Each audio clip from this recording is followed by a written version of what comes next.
وایم دغه مخامخ چنچې کې جینۍ ناسته ده او راځه چې ورپسې ځو نمبر به وله ورکړو او که نه ته هم داسې شاهرخ خان غوندته یو کښېنه کښېنه ما هم داسې سټایل غوندته کړی دی موبایل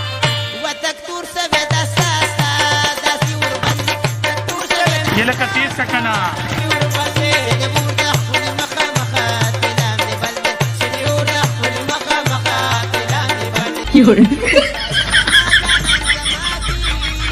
یې لکه د ظالم بچیه دا خو شپړه غوا ده راځې کابو ته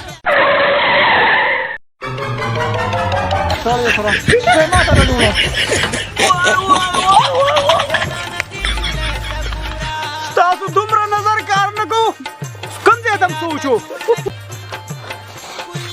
نیکه توره دې کړې ده او موږ سره خو د چا خبره د پټرول پیسې نشته اوس به دې ډاکټر له څوک بوځي زه چې تښتو راځه